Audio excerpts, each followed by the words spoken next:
Kia ora koutou. Welcome to part 2 in the series about ngā kuhi.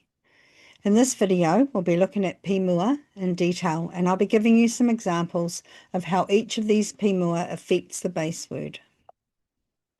Here are the Pīmua that we'll be looking at in this video. We'll go over the effect that the prefix has on the meaning and the function of the base word, and then I'll be giving you some practical examples of the words in a sentence so that you can see how they work. We'll start off with the Pīmua kai. The main effect that this prefix has on a word is that it changes an action word, or a tūmahi, into the one doing the action. It generally only works with transitive verbs, with a few exceptions. If you need a quick refresher about transitive verbs, have a look at playlist 4 and find this video called Ngā Momo Reremahi to have another look at the different types of action sentences and the types of tūmahi or verbs that they use. So here's our first kupu, taki, which means to look after or care for. Add the Pīmua kai to make kai tiaki, which is the one who cares, the caregiver or the guardian. Here's an example of kai tiaki in a sentence. Ko tara mai nuku te kai tiaki o te mānuku nuka a hoturoa. Another example, arahi, to guide or lead. Kai arahi, the leader or the guide. And in a sentence, ko te tumuaki te kai arahi o te kura. One more, tito, to compose, which is a word we would use to describe the writing of a song or a musical piece. The kai tito, the composer. And in a sentence, ko pānia te kai tito o tērā waiata. Here's a few more examples. Kai karanga, the caller. Kai waiata, the singer. Kai āwhina, the helper. When I first introduced these, I mentioned that they generally work best with transitive verbs. There are a few exceptions to this rule, and here's a couple of examples of that. The kupu noho is an intransitive verb which means to sit. When we add the Pīmua kai to it and make it kai noho, it means an inhabitant or a resident.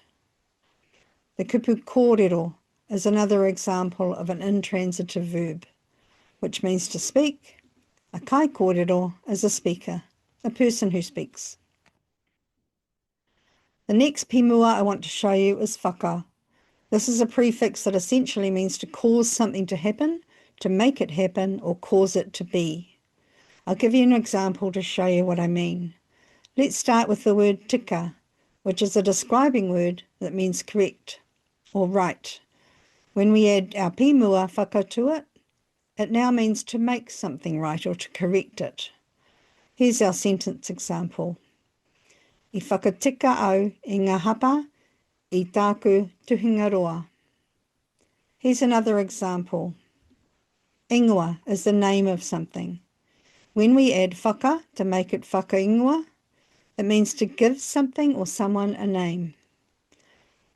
I whakaingoa te whānau i tā rātou pēpi hou. One last example. We can add our Pīmua to the kupu hou, which means new, and create whakahou, to renew, update, or refresh. And here it is in a sentence.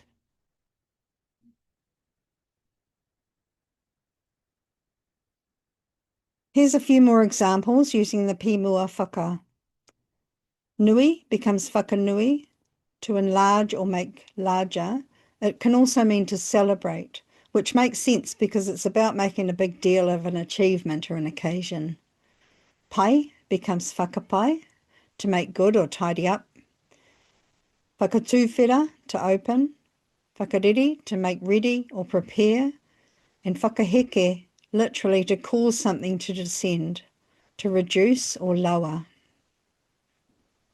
Next up is taki. The prefix taki relates to the number of items in a group. We add taki to a number to indicate how many in the group of people involved in an action, and it's used for numbers 1 to 9. And in the words taki mano, which means thousands, and taki tini, which is many. Here's some examples. Tahi means one, taki in groups of one, single or individual. In this sentence, the kupu taki is used to describe a soloist musician. Next example, rua. Taki rua, in groups of two or in pairs. I hari taki rua ngā kararehe. The last one, tini, which means many, becomes taki tini, a group of many items or people. The sentence example I've used here is a well-known whakatauki, e hara taku toa I te toa takitahi, engari he toa takitini. My success is not mine alone, it is the success of many. The next Pīmua is toko. This one works in a very similar way to taki, but it relates specifically to a number of people. In the same way as taki, we only use toko with the numbers 1 to 9. As well as the words iti for a few and maha, which is many. Here are the examples, starting with toru, adding toko to make toko toru, and this works with all the numbers up to 9. And the next example, we also have iti, which is a few, which becomes toko iti. And in our sentence example, I mahi te toko iti o ngā ākonga I te mutunga wiki. The last example is maha, which means a lot or many. And then we have toko maha in the sentence now. Ko hoki mai te toko maha o ngā iwi ki te marae. It's worth noting here that when you ask a question to ask how many of something there is, you would usually say e hia ngā and then the item. But with people, you would say toko here instead.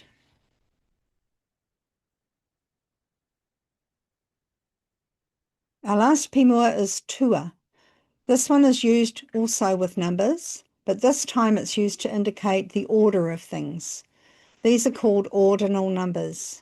Here's the first example, tahi, which becomes tuatahi. And here's our sentence, ko rāhina te rā tuatahi o te wiki. This works like this for all the numbers up to 9, which becomes tuaiwa. And here's our rerenga kōrero.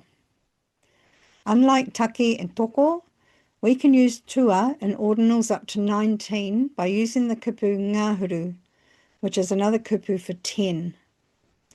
Tua ngāhuru is 10th, and here it is in a sentence.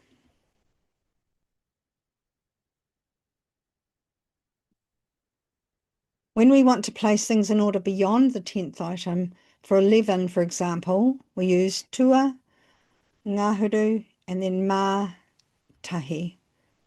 Tua ngāhuru, mā tahi, 11th, and so on, up to 19th.